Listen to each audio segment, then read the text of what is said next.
ఉమ్మడి ఆంధ్రప్రదేశ్ రాష్ట్ర చరిత్రలో ప్రజా సంక్షేమానికి అంబాసిడర్గా స్వర్గీయ డాక్టర్ వైఎస్ రాజశేఖర రెడ్డి నిలుస్తారని పెందుర్తి మాజీ ఎమ్మెల్యే అన్నంరెడ్డి ఆదిప్ రాజు శ్లాఘించారు.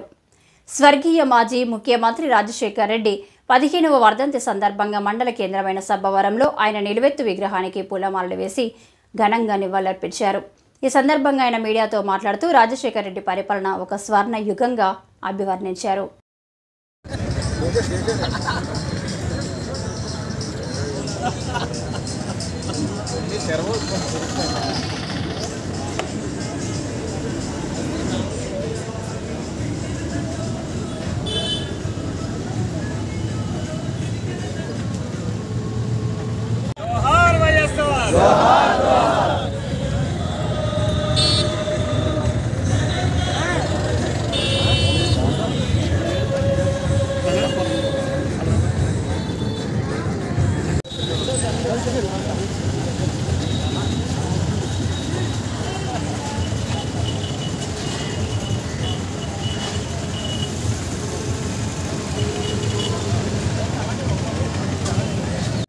దివంగత మాజీ ముఖ్యమంత్రి వర్యులు పెద్దలు డాక్టర్ వైఎస్ రాజశేఖర రెడ్డి గారి వర్ధంతి సందర్భంగా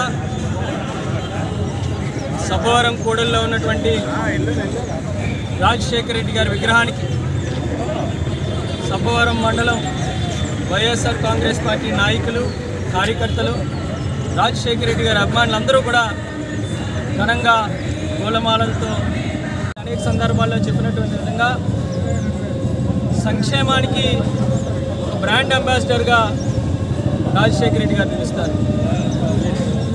కొన్ని లక్షల మంది ప్రాణాలు కాపాడినటువంటి ఆరోగ్యశ్రీ పథకం కానివ్వండి, కొన్ని లక్షల మందిని డాక్టర్లుగా, ఇంజనీర్లుగా చేసినటువంటి ఫీజు రియంబర్స్మెంట్ కార్యక్రమం కానివ్వండి, రైతులకు ఉచిత విద్యుత్ కానివ్వండి, రుణమాఫీ కానివ్వండి, 108 కానీ 104 కానీ ఇలా అనేకమైనటువంటి సంక్షేమ కార్యక్రమాలతో పాటు అభివృద్ధికి కూడా సమానమైనటువంటి వాటా ఇస్తూ వాళ్ళు మనం చూసుకుంటే విశాఖపట్నానికి ముఖ్యంగా వాళ్ళు విమ్స్ హాస్పిటల్ కానివ్వండి, steel plant expansion, NTPC expansion, ఇలా కష్టాల్లో ఉన్నటువంటి BHPని BHCలో పెట్టడం కానివ్వండి, మరి ముఖ్యంగా మన పెందుర్తి నియోజకవర్గాన్ని చూసుకుంటే ఒక ఫార్మాసిటీ, లా యూనివర్సిటీ, ఇలా అనేకమైనటువంటి కార్యక్రమాల ద్వారా తనకంటూ ఒక ప్రత్యేకమైనటువంటి ముద్ర వేసుకున్నటువంటి మహానేత రాజశేఖర రెడ్డి గారు.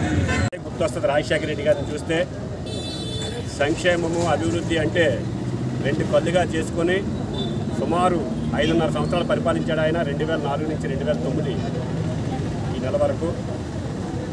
ఈ పరిపాలన ఏదైతే ఉందో ఇది ఎప్పటికీ కూడా ప్రజల గుండెల్లో చిరస్థాయిగా నిలిచిపోయే పరిపాలన. అలాంటి పరిపాలన అందించాడు కాబట్టి ఈవేళ ఏ పార్టీ అని చూడకుండా అందరూ కూడా గుండెల్లో పెట్టుకుని ఒక దేవుడిగా కొలిచే నాయకుడు రాజశేఖర రెడ్డి గారు. ఉదాహరణకి 2-3 కార్యక్రమాలు చెప్పుకోవాలి ఆయన చేసినవి. కేసీఆర్ గారు ఎవరు ఏ ముఖ్యమంత్రిని అభినందించగలిగిన కార్యక్రమం వైఎస్ఆర్ ఆరోగ్యశ్రీ. పేదవాడు సైతం వెళితే KGHకి వెళ్ళాలి, లేదా ఏదో గవర్నమెంట్ హాస్పిటల్కి వెళ్ళి వాళ్ళ ఆరోగ్య పరిస్థితిని అంతంత మాత్రమే మెరుగుపరుచుకునే పరిస్థితుల్లో పేదవాడు సైతం కార్పొరేట్ హాస్పిటల్కి వెళ్ళి ధైర్యంగా ఏ ఆపరేషన్ అయినా చేయించగలిగే ఘనత